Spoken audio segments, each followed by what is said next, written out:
just to kind of kick us off with some interactive questions, what y'all are going to do is you're actually going to go to menti.com on your cell phone. If you have a second screen on your computer, you can do that. And you'll see at the bottom of the screen, there is a code that you can put in to join this presentation and interact with our questions today. And my first question is just going to kind of be doing a pulse check of how many hours of sleep do you get per night on weekdays?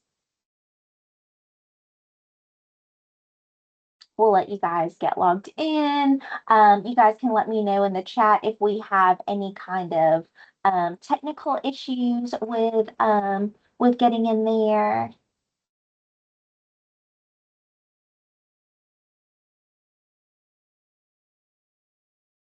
Sheena, it just says options 1, 2, and 3. There's no hours. Okay, boo. Okay, well, okay, so option one was supposed to be 4 to 6 hours. Option two is going to be closer to like I think it was going to be 6 to 7, and then option three was 8 to 9. Sorry about that, y'all. Oh my gosh. I clearly didn't have enough sleep. I have to, when we talk about sleep hygiene a little bit later, I'm going to tell you what not to do based on what I did last night. So, okay. So it That looks like technology today. Oh, yes, I know. It's working against us. So, looks like y'all chose a lot of y'all chose option two. So, kind of in that 7 hour time frame. This is really good to know. And so, as we start thinking about how many hours of sleep we get per night and how many hours of sleep per night we wish we got, my next question is. What is your biggest obstacle for getting the amount of sleep that you want? Could it be social media that you're scrolling at night? Is it family task? Is it just maybe some excessive caffeine intake? What could that be? Can't sleep. Yes, so definitely insomnia being a factor, social media, stress, graduate school, body pain. I know for my wellness and work life folks, you guys are probably taking inventory of some of these responses, and I can definitely share some of these with y'all so that we can plan for some other topics. And a lot of these topics are covered, which is great. Mind racing, screen time, TV. I'm a night owl, continue to work, play on into the night. Brain doesn't shut off. Perimenopause snaps in. I totally understand. 2 jobs, TikTok, physical discomfort. Yes. Quieting my mind, losing track of time, YouTube. Trazodone, sleep well at night. Yes. Not sure, body won't rest. So I really appreciate your candor with these responses. The fact that these are anonymous can really help us kind of put ourselves out there in terms of what is affecting our sleep. And sometimes it can be comforting to know that others are in the same boat as us. So I'm really hoping that with some of the things that we covered today will be helpful with really improving that sleep quality. So why is sleep so important? I've covered this topic not only with you all as our faculty and staff before, but I also do this frequently with our students. I think sometimes for our students, they just see it as a means to not be tired the next day. And while yes, that is true, we want sleep so we can have that energy the next day. I don't think that we're always thinking about all of the different reasons why our body needs sleep, why it is such a restorative process for us. We may not realize that during sleep, that is when our body is doing a lot of its repair processes, depending on which stage of sleep we're in. Some of those deeper stages really help us with learning information that we were working on the day before. It really helps set in information from our short-term memory to our long-term memory whenever we are able to get adequate sleep after we're working on a project and we really want to be efficient with that information the next day. Our immunity is compromised when we're not getting enough sleep. I'm going to talk in more detail about that as we go on. And I think even without talking about each of these areas explicitly, we know from our own experiences that sleep is very important for us. So when we think about sleep throughout the lifespan, one of the things that we probably notice is, depending on what stage of life we're in, that amount of sleep that we need is going to change. So as you can see with the recommended hours per day for sleep across age ranges, for newborns, 16 to 20 hours a day. For infants, that's going to be, your 4 to 11 month time frame. So they're going to be sleeping closer to 12 to 15 hours. Children, it's 11 to 12. Adolescents, 9. For most of us on today's Zoom or today's Teams call, we're looking at closer to 7 to 8. And the reason that that reduces is that sleep quality just consolidates as we think about the different sleep stages that we're going through and how many cycles of sleep we're able to get through throughout the night. So, speaking of sleep cycles, I thought this would be important to talk about just because as we start talking about some of the different nutrients we consume or don't consume that can affect our sleep quality, you'll probably hear me refer to how certain foods or nutrients may affect getting into certain stages of sleep. And so, it's important to understand what those stages of sleep are, like what's happening internally for us. So, a sleep cycle is going to consist of all of the sleep stages. And most people are able to get a full sleep cycle lasting anywhere between an hour and a half to potentially 2 hours. And so, most people are going to have multiple sleep cycles throughout the night. So, when we think about stage one, this is really the lightest stage of sleep. Your brainwave frequencies are only slightly lower than what they are when you're fully awake. So, you're breathing at a more normal rate. You would be able to wake up pretty easily just because you're not really in that deep sleep yet. When we're thinking about stage two, we're starting to slow down with our brain waves. That heart rate is starting to slow down. This is going to be a deeper level of sleep with some of those sawtooth brain waves that are happening. And you might be a little bit more difficult to wake. So this is going to be anywhere between like 10 to 25 minutes into falling asleep. And then stage three is really that deep restorative sleep. So this is going to be where a lot of bone and muscle growth is happening. There's going to be a lot of cell repair that's happening for a lot of muscular tissue, for a lot of organ tissue. And the thing about this stage of sleep is if you are, have you ever woken up before or you've been woken up by something and you feel very disoriented? You feel like you got hit by a Mack truck. You're like, oh, I wanted this power nap. But then when you wake up, it actually was like, wow, I think I feel terrible. So that is called sleep inertia. So that is that like grogginess, disorientation. And typically it's because somebody has woken up at this cycle of sleep. So, somebody's down for the count. It's going to take them a while to wake up whenever they're in that stage three. And then stage 4 and 5 is going to be that deep sleep that is more of that REM sleep, that rapid eye movement. This is where dreaming is happening. And this is where a lot of brain activity is happening. This is going to be the stage of sleep actually where your brain is really going to be working on creating pathways for long-term memory to be established from information that you learned the day before, information that you were studying or working on within your obligations in the office or anything else. So there's a lot of brain activity specific benefits that are happening here during that dreaming sleep. Whereas with that stage three, that deep restorative sleep, that's going to be more so a lot of the repair processes to other parts of the body and your other cells. And so I think it's really important to be able to recognize what those different sleep cycles look like. Okay. So sleep throughout the lifespan. Again, some of us talked about not being able to fall asleep at night.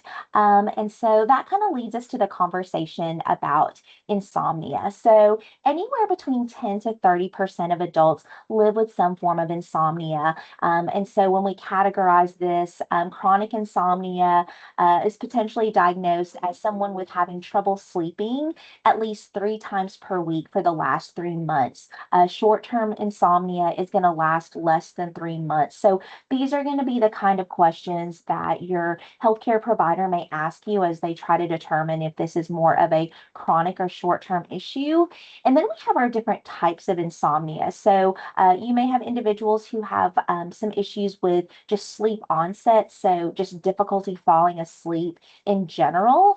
And then sleep maintenance is going to be that difficulty staying asleep throughout the night. Or it could be a situation where it's mixed. Not only is it you're on the struggle bus to fall asleep, but it's hard to stay asleep at night. So, just out of curiosity, what kind of insomnia do you experience if this applies to you?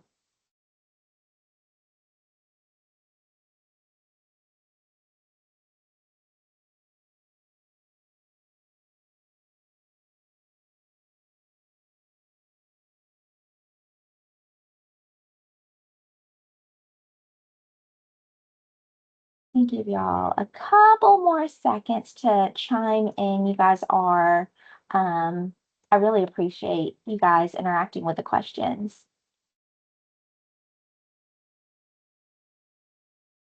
Okay, man, I want to be part of our 9 folks that said that they don't have trouble with their sleep. We need to trade tips for sure. But it looks like a lot of us that responded say we're having a mixed situation. We're having trouble falling asleep and staying asleep. Okay, all right.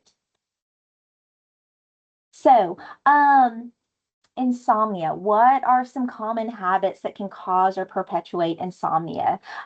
So, lying in bed awake for more than 15 to 20 minutes when having trouble sleeping, maybe making drastic changes to your usual sleep schedule. So, for a lot of people that we know that, maybe going into shift work for the first time, maybe they're frequently shifting what that schedule is if they're in healthcare, first responder, something along those lines. That can be an issue. Maybe doing activities or tasks in bed that aren't conducive for sleep. So, actually, I talk about this a lot with our students when we talk about sleep hygiene. For someone who lives in a residence hall, their residence hall room is kind of like their multi-purpose activity room, right? And they might see their bed as that space for doing a lot of different things. Are they binging on a show on Netflix? Are they studying? Are they eating their ramen in bed? Like all these things. So I think that every time your brain is associating your bed with like all of these different activities other than sleep, it can be hard for your body to automatically think, oh, this is where we rest. It's almost like your brain is like, okay, we're getting in bed. What activity are we about to do? Are we about to eat? Are we about to do what? Like what's about to happen? So that can be an issue. Also, napping for long periods during the day or taking multiple naps.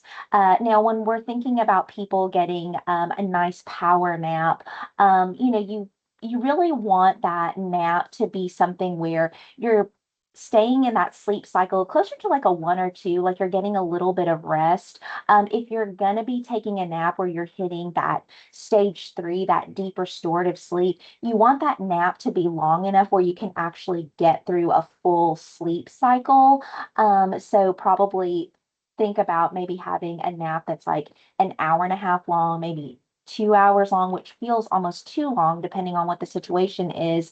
But if you're, setting a timer and it's like 45 minutes or so, and then you're waking up in the middle of that stage 3 sleep, it's not as helpful. And so if somebody's taking multiple naps throughout the day, that can really mess with your body's circadian rhythm, and that can affect or perpetuate insomnia as well. And then also drinking alcohol close to bedtime. I'm going to have a slide specifically on alcohol, and I'm going to explain why. why that is, because I think for a lot of us it's like, hey, I have my nightcap of my red wine or whatever it is. I like that it makes me drowsy, it helps me fall asleep, but we may not realize how it's affecting our overall sleep quality, or that it was one of the factors in our sleep quality. Okay. So sleep deprivation in the body, I was mentioning earlier that when we think about not getting enough sleep, most of the time people generalize it to, oh, I just feel more tired the next day. But we're not always cognizant of some of the cellular things that are happening when we're not getting enough sleep. And so one of the first things that I do want to talk about is just that correlation between poor diet quality and metabolic disease. So we end up having increased levels of ghrelin, decreased levels of leptin. And so these are going to be our hormones related to hunger and fullness. And so when we have inconsistent sleep or insufficient sleep, that hormone that makes us hungrier is going to get higher. And that hormone that helps us feel more full and satiated is going to get lower, just because that sleep is off. And so then there can be a lot of correlation with different metabolic chronic conditions, just because our diet quality is then off. Because typically, if you're going to have those higher ghrelin levels and you're hungry, I don't know too many people that then turn to having a bowl of carrots and celery, or whatever else. Usually they're going to be craving something a little bit more high octane, with a particular type of macronutrient, like, oh, like I need more carbs, or I need more protein, or I need something fatty and satiating, so I need something that's going to be higher in fat. So there's correlation there.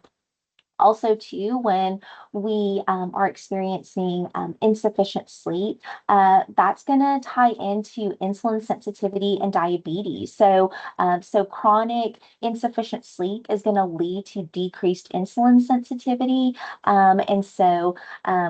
What that's going to also correlate with is just chronic stress. That's going to lead to elevated cortisol and elevated blood sugar levels. So our stress levels can actually be higher when we're not getting enough sleep, just because one of the restorative processes that happens during those deeper stages of sleep is actually really helping regulate stress hormones, stress in general, our blood pressure. And so if we're thinking, wow, like, why am I perpetually feeling more stressed at work, which is making me not get as much sleep, which, because now I'm not getting enough sleep, it's making me more stressed out. And it's very cyclical, and it can feel really stressful. And so whenever we are experiencing a hike in that cortisol, that stress hormone, that can elevate our blood sugar as well. And if our body isn't being as responsive to insulin, and we can't regulate our blood sugar, again, a lot of connection is happening there, simply because we are just not getting enough sleep overall. Along those same lines, when we think about cardiovascular disease, we're going to have that increase in cortisol, that stress hormone, chronic elevated blood pressure.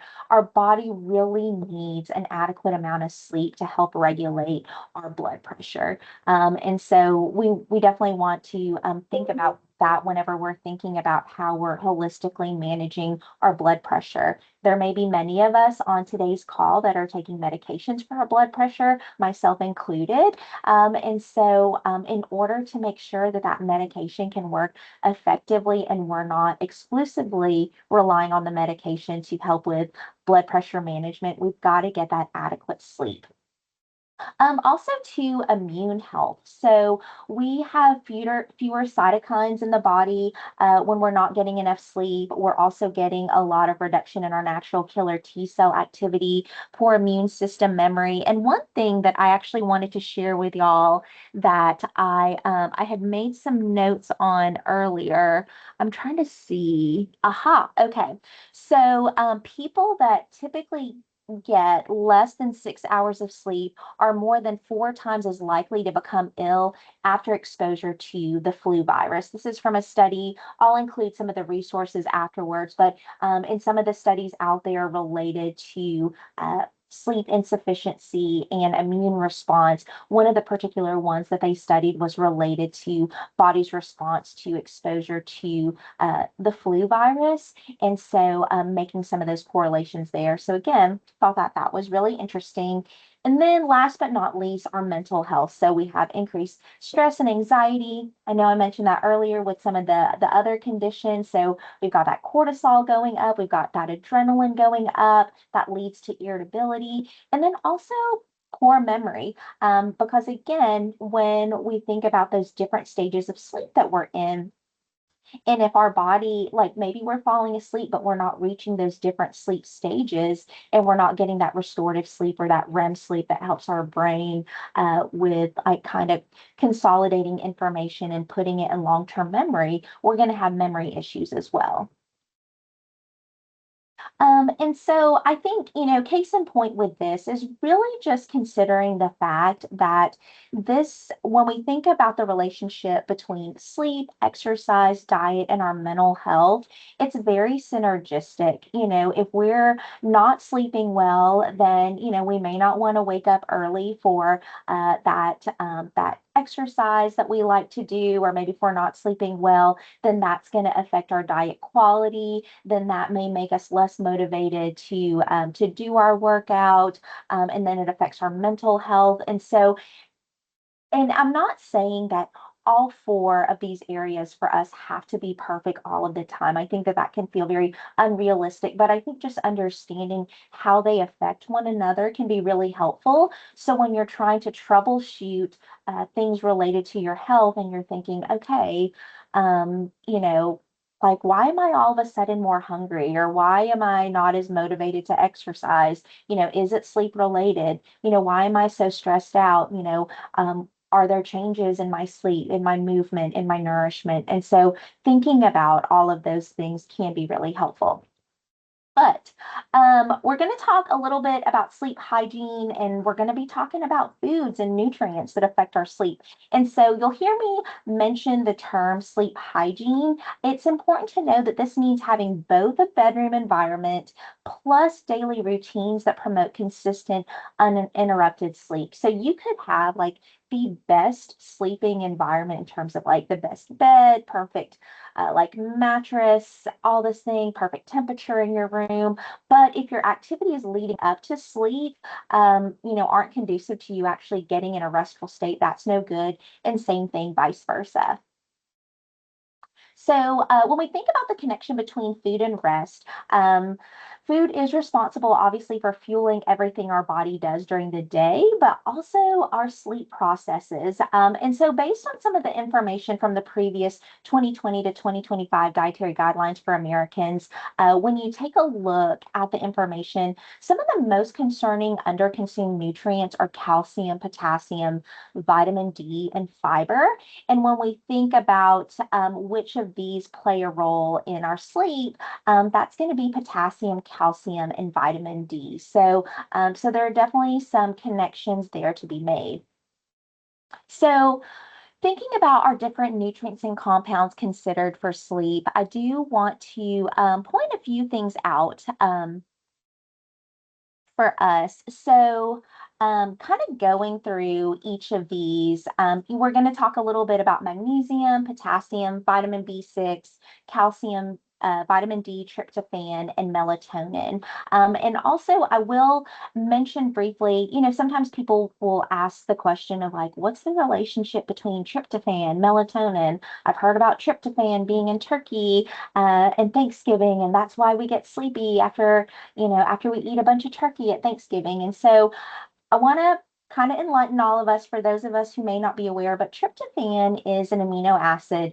We find it in a lot of different foods that we eat, including turkey. And you can kind of think of tryptophan like our raw material, and then melatonin is our finished product. So what happens is we'll consume tryptophan in different foods, that the body is then going to convert that tryptophan to serotonin, which is a neurotransmitter, which helps regulate our mood, all that good stuff. And then it converts and helps that process of creating melatonin, which is a hormone that helps us sleep. So, if you've ever wanted to kind of visualize, like, what does that look like in terms of the connection between tryptophan and melatonin, and throw serotonin in the mix, you've kind of got that sequence there of tryptophan is that amino acid that we eat, which then the body converts to serotonin, a neurotransmitter, that then like helps us with mood regulation, helps us produce melatonin, which is that hormone that does help us with sleep. So, when we think about what to eat for better Z's, magnesium, helpful in aiding sleep, reducing stress, inflammation, relaxation of muscles. Um, Raise your hand, or you can even put in the chat if you've been familiar with a lot of the different sleep supplements now, kind of transitioning from melatonin based to magnesium based. Tell me if you've seen that. And also, too, I'm realizing I may have, okay, I see some hands going up. Yes, yes, yes. Hmm. Yes. So a lot of you. So, just so you know the way that magnesium works, magnesium is really going to help relax your muscles. It calms your nervous system down by regulating neurotransmitters like GABA. Again, you might have seen GABA mentioned when you read different sleep studies, and GABA is gamma aminobutyric acid, and that reduces neuronal excitability. It promotes relaxation. It makes it easier to fall asleep.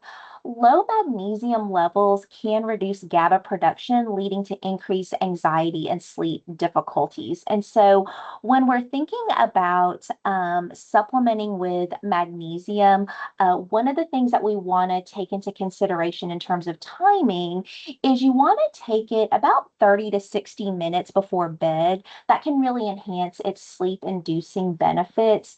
So that's kind of similar to the timing for someone who would be taking a melatonin supplement. And we'll talk a little bit about melatonin supplements in just a little bit. But if you're thinking, hey, I am taking an over the counter sleep aid that has magnesium in it, when should I take it? Usually the directions are going to say take it 30 to 60 minutes before the targeted sleep time that you're trying to reach. It's really going to help like work and relax your body. It's not this like instantaneous thing.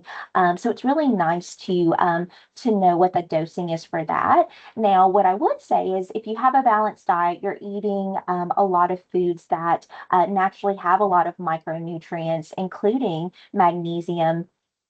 That's going to be really helpful because, magnesium is going to be very bioavailable, more absorbable in those natural foods versus if you're just exclusively relying on a supplement. And so our sources for magnesium include nuts and seeds, avocado, leafy green vegetables, and yogurts. So it's good to know where we can find magnesium naturally in our diet. Equally, potassium is going to be important as well. So this is really going to be important for blood flow, muscle contraction, and prevention of muscle cramps. Sometimes you have individuals that may say that sometimes it's difficult for them to fall asleep at night because their body has all these weird cramps that happen. I get a lot of calf cramps at night if I'm not getting enough electrolytes, including potassium. And when we're thinking about blood flow promotion in our body, blood flow is what's really getting oxygen to all of our different cells, including our brain, and that can be really helpful for getting into that restorative sleep. And so, some of the sources for potassium that are available to us in our foods include bananas, tomatoes, spinach, sweet potatoes, yogurt, and milk. And then vitamin B6. So that is going to be important for the production of serotonin and melatonin. And so again, as I mentioned, what serotonin is a neurotransmitter that really helps us get into that melatonin production. B6 is a part of that as well. And so we can get that from sources like chickpeas. So if you like your hummus, that is really great. tuna, halibut, lean beef, bananas, pistachios. It's kind of interesting the variety of things that B6 is available in, including both vegetarian and animal-based sources.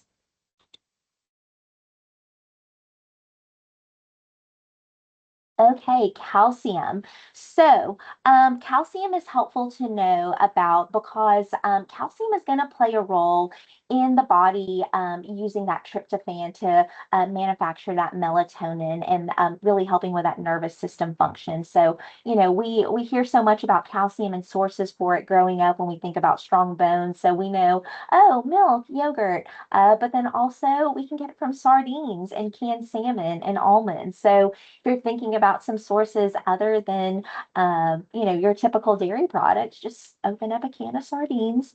Get yourself some almonds. We can be creative with it. Vitamin D also is something that I mentioned earlier on about what has been noticed as an underconsumed nutrient among Americans in the previous dietary guidelines. And so vitamin D really is going to be important for that mood regulation and immune function. And we can get that from salmon, sardines, egg yolks, and a lot of fortified foods. So you'll see vitamin D fortified milks. You'll see vitamin D fortified in a lot of cereals or bread products. So again, you're going to find it in a variety of foods. And then tryptophan, mentioned that is an amino acid that's available in our diet, and it is that precursor for serotonin production. So we get that from meats, including turkey, dairy, poultry, seafood, eggs, nuts, and seeds. Okay, and let's talk a little bit about melatonin. I'm going to first talk about the foods that naturally contain melatonin, and then I'm going to talk a little bit about use of a melatonin supplement. And so the reason why, melatonin plays an important part in all of this is the fact that it is a natural hormone that really helps regulate our sleep cycle, but we can also find it in a lot of different foods or specific foods. So, cherries, pistachios, almonds, tomatoes, eggs. Very random group of foods I know. But also, too, aside from really helping with our sleep, some of the things that are also beneficial with melatonin are the fact that it's anti-inflammatory. There's a lot of immune support, antioxidant activity there, cardiovascular protection, neuroprotective.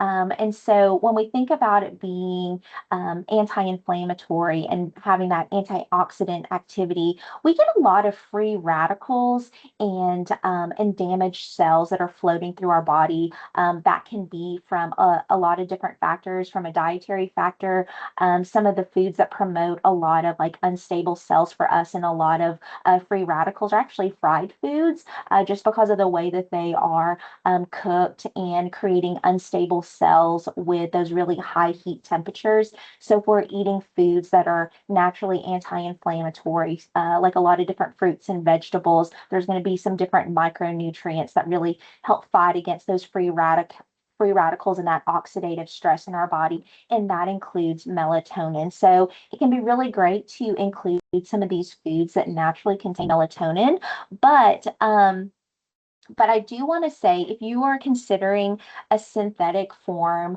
of melatonin, so using a supplement, I would say you want to use this for very specific scenarios. And this is going to be, if somebody is experiencing jet lag and they are traveling across different time zones and they're trying to get back into a regular sleep situation. Maybe they're doing shift work, maybe in partnership with their healthcare provider, they might use it temporarily for insomnia issues. But we just want to be really cognizant of how we're utilizing any kind of melatonin supplement. If you're going to be starting a melatonin supplement for the first time, you really want to start with a low dose, anywhere between a half milligram to a milligram, and increase it gradually if needed. I know there are a lot of melatonin supplements that are out there that they start off at a dose of like 4 milligrams per pill or per gummy or whatever else. I would say if you're going to dabble with it, honestly, start with like the kids gummy size. A lot of I think the ones made for children, which there's still a lot of controversy about use with children. Um, you would want to do something that's closer to like a half of a milligram or a full milligram, and that's usually about the dosage in individual gummies or chewables for children. And then also, similar to taking the magnesium as a supplement, you want to time this about 30 to 60 minutes before your targeted bedtime. You don't want to think about this as this like instantaneous thing where you pop in the melatonin and then you're going to be asleep within 5 minutes. You want to hit it about 30 to 60 minutes before that targeted bedtime, and then kind of start getting into activities that would promote kind of winding down for the night, like maybe doing a nighttime routine, getting in bed, reading a book, something relaxing, low light to really help complement what the melatonin is trying to do for you versus taking the melatonin an hour before bed and then I don't know, doing CrossFit for an hour, right? Bad example, but again, just you want to do some things to kind of land the plane on the evening once you take that melatonin. Herbs, herbal tea. I have two slides on this. I'm going to kind of be efficient with my time talking about this, but chamomile and lavender, really great. And you can see, chamomile has kind of been around for a while when we think about the sleepy teas that are out there. Lavender, really helpful. But then also, too, peppermint and valerian root. Some people really like the peppermint based teas that menthol can help relax muscles, ease upset stomach. But if you have GERD, gastroesophageal reflux disease, peppermint can be a bit of an irritant. So if that's an issue for you, maybe you go with an herbal tea that isn't peppermint based. But another type of herb that has become popular within some of those bedtime teas is valerian root. Y'all, valerian root smells awful. Like it's pretty stinky. So if you've ever got like the celestial seasonings like sleepy time teas or bedtime teas, and you notice that valerian root is one of the ingredients and like you're smelling the bag and you're like, oh, this smells kind of funky. I can promise you it's the valerian root. However, um, it is really helpful when it comes to sleeping and resting. And again, you would want to do some sleep hygiene practices in terms of having that herbal tea and kind of landing the plane on the evening. You do not want to do what I did last night out of desperation, which was basically chug my sleepy tea as quickly as I could last night so that I could get in bed with my 5-year-old in their bunk bed because they can't sleep without me. And then I was hiding under the covers watching Dawson's Creek with my AirPods because I just needed some alone time. But then I also, anyways, just don't do that. I had bad sleep hygiene last night, and also sleeping in a bunk bed with my child is not good sleep hygiene either. But you want to savor that tea, you want to sip it, you don't want to chug it and then watch TV the whole night. You really want to sip it, do some relaxing activities to kind of get to sleeping. So, yes. Okay. So let's talk about foods and beverages to limit and avoid. So fun. Caffeine. Caffeine really, really great product, but when it comes to sleep, not so great. Stimulant that doesn't provide the body with energy like food can. And it doesn't necessarily affect everyone the same way. I think it's important to know about caffeine is that the half-life is around 6 hours and a quarter life of 12 hours. And so what that means for us, for example, like if I were to drink a 200 milligram energy drink at 6 this morning before a workout. By noon today, there's still 100 grams left kind of floating around in my system. So it's going to take a while for that caffeine to get out of our system. So when we think about recommendations, we do want to consider stopping that caffeine intake anywhere between 8 to 14 hours before bedtime. That sounds like a lot of time. And also, too, this is generalizations. I know some of us on the call, maybe caffeine closer to bed isn't as much of a factor, but but if we're just thinking about like half-life, quarter life knowledge that we know about caffeine, best practices is 8 to 14 hours before bedtime. So, you might have certain rules for yourself of like, oh, I don't drink anything caffeinated after 12 p.m. or after 2 p.m. or whatever the case may be, depending on what time you would like to go to bed. And also, overall recommendation is to limit caffeine intake to 400 milligrams a day. Again, there might be some of us that we exceed that and we're okay. But I would say in general, if you limit it to about 400 milligrams, and I would say in terms of the amount of caffeine at one time, you wouldn't want to go over 200 milligrams at once. So while 400 is what we want to shoot for the whole day, like per beverage, you wouldn't want to exceed like 200 in one sitting. And again, that can just really help in terms of your body metabolizing that caffeine and your body's ability and balance of being able to use it as a useful stimulant, but not something that kind of sets you over the edge where you're unable to concentrate at work. Some example caffeine content of beverages, in case you're like, I wonder how much caffeine I have. A grande Starbucks brewed coffee, just black, 330 milligrams. Maybe if you're doing a pumpkin spice latte, 150 milligrams. An 8-ounce generic brewed coffee, a little over 100. I put rain just because I think I've seen those in some of our vending machines on campus. I put a Celsius because I know people will use like a Celsius and Arlani as an energy drink before a workout. Also put, black tea, a Diet Coke. I'm a Diet Coke girly from time to time. Espresso. So here's some references here for you.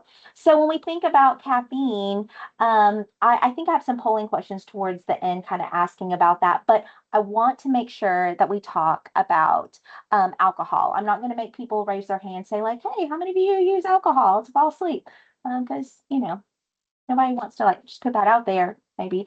But alcohol interferes with reaching that deep restorative stages of sleep. So while, yes, it may help you initially fall asleep, um, you might the next day be like, oh, why do I just feel like my sleep wasn't as beneficial as it could have been? And it's because your body just really didn't get to reach those stages of deep restorative sleep that it needed to, or maybe it didn't stay in there long enough because your body was too busy trying to like internally deal with metabolizing the alcohol. Also, too, it's good to know that alcohol depletes our magnesium stores in the bones and muscles, and so magnesium deficiencies have been linked to insomnia, depression, and anxiety.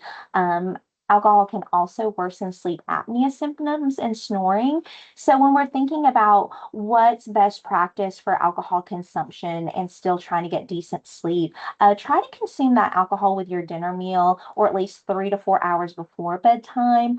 You want to rehydrate with 16 ounces of water for every alcoholic beverage consumed, just because alcohol is diuretic. And so we want to make sure that we are also staying really well hydrated. And also, too, alcohol is going to suppress our body's ability to naturally produce melatonin. And you also don't want to drink alcohol plus have a melatonin supplement. And the reason that we don't want to do that is that it is it's going to reduce that melatonin supplement's ability to really work for you, and it can kind of compound that sleep inertia and feeling groggy where the next day you're just going to feel really yucky. It's not going to lead to like happy restorative sleep. It's going to be like like this was not good sleep. So we want to think about that. Let me think.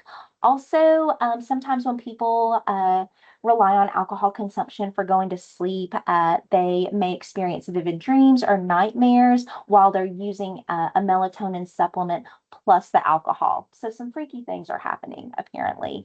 So just FYI. Reflux inducing foods. So So eating a lot of high fat, acidic foods, spicy foods, especially if you have acid reflux, that can be hard for us when it comes to falling asleep, just because we've got that stomach acid production. Loosening of the esophageal sphincter increases the chance of heartburn and just affects our ability to fall asleep overall. So a recommendation could be taking a walk after dinner.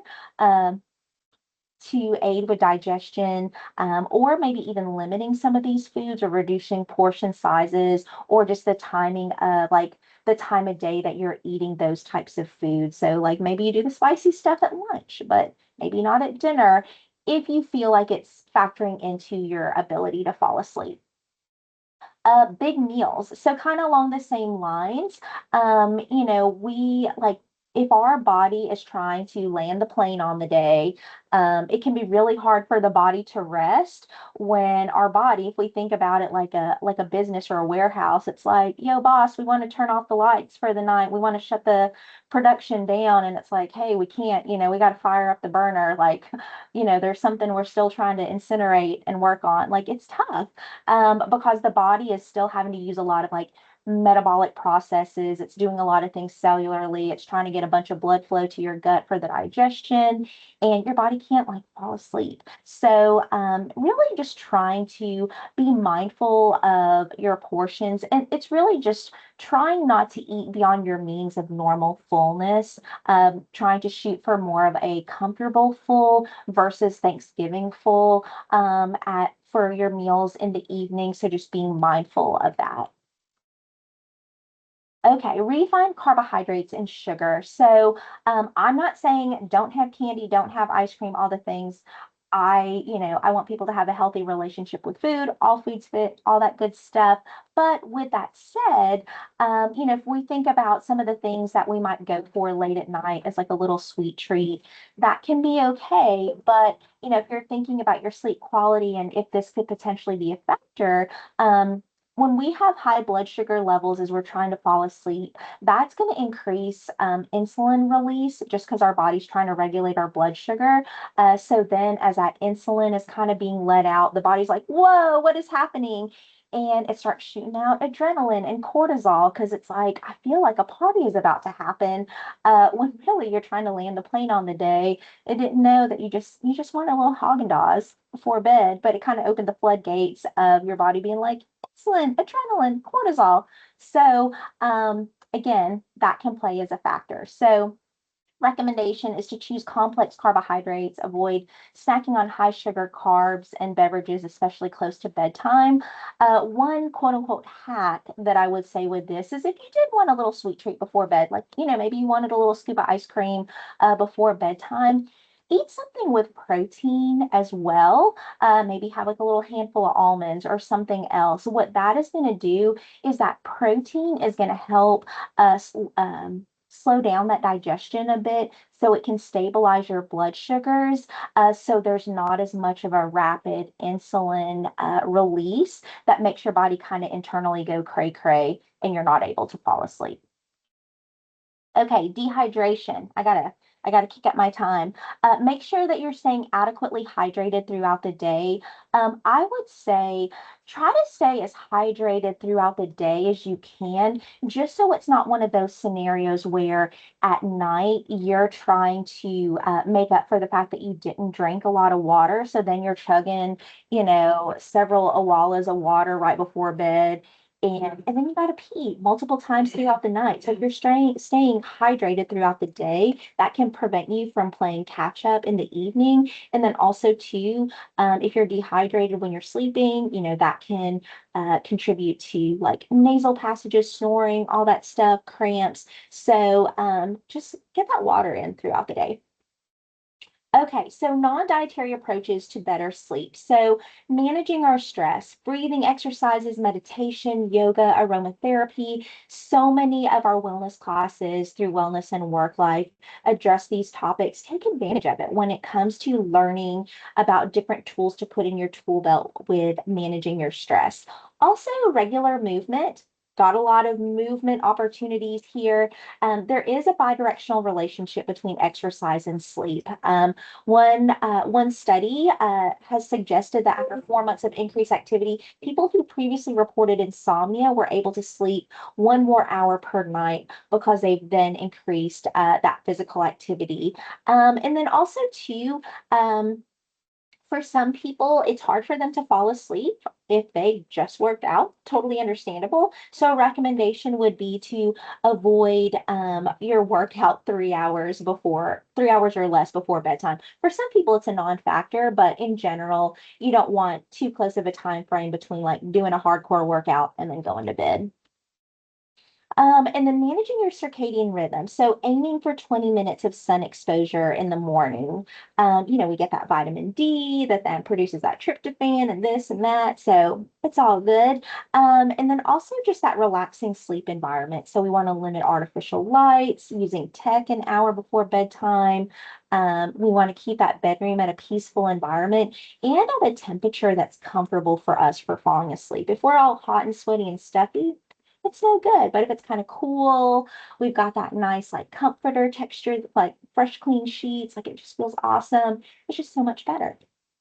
But again, I just want to reiterate that sleep is important for all areas. It's not just having energy the next day, but it's really helping with that restorative sleep for, helping our body be healthier, getting rid of oxidative stress, repairing damaged tissues, helping our brain waves and our neurons learn and permeate that information into our long-term memory, and helping with our mental health, stress management, and then also with our immune function. We do not have time for a quiz competition today, but one day I will do that with y'all. But I'm just going to stop talking now and see what kind of questions you guys have.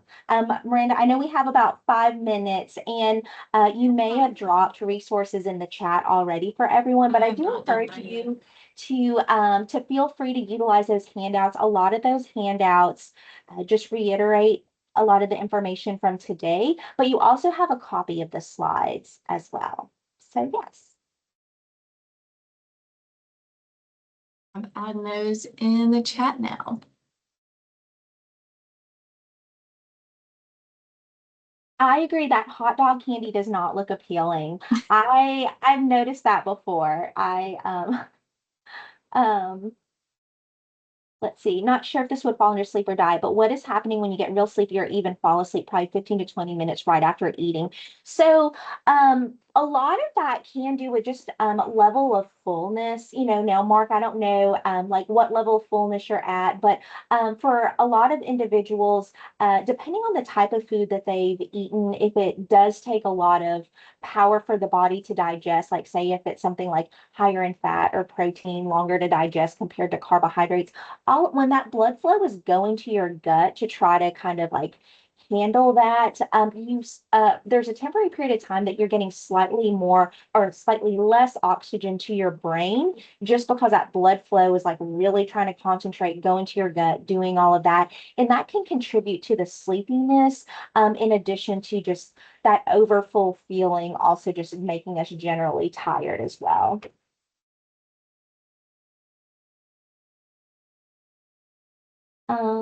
Let's see. Also, too, I know we're like running out of time. I'm going to go back to the chat a little bit later today, see if there's any questions that I may have missed, Miranda may have missed, but I'm just grateful that you guys were interested in today's topic. I always have a lot of fun talking about it, and I'm hoping that there are some takeaways that you have, whether it's recognizing some things you want to add to your diet, or maybe some things that you want to modify with your evening routine that would help with your sleep quality. Thank you, Sheena. I think I'm going to go back and get some of those like food items you listed and just make like a sleepy meal dinner. Yes, yes, yes, yes, I'm yes. I definitely think working make a on little my like own sleep. quail mix, or like a little like a girl dinner with like cherries and pistachios and almonds. And Yes, yes. Hmm. absolutely. Oh, Mary, I can add you to the class. I'll add you on there. Sorry that wasn't on there. it should be. But I'll double check and add you if just a second. But thank you all for joining us today, and thank you, Sheena, for telling us all the things about nutrition and sleep. I appreciate it. I know everyone on here did. Everybody's smiling on their Zoom, so great class or teams. Thank y'all. All right, y'all have a great rest of your Thursday and a great weekend.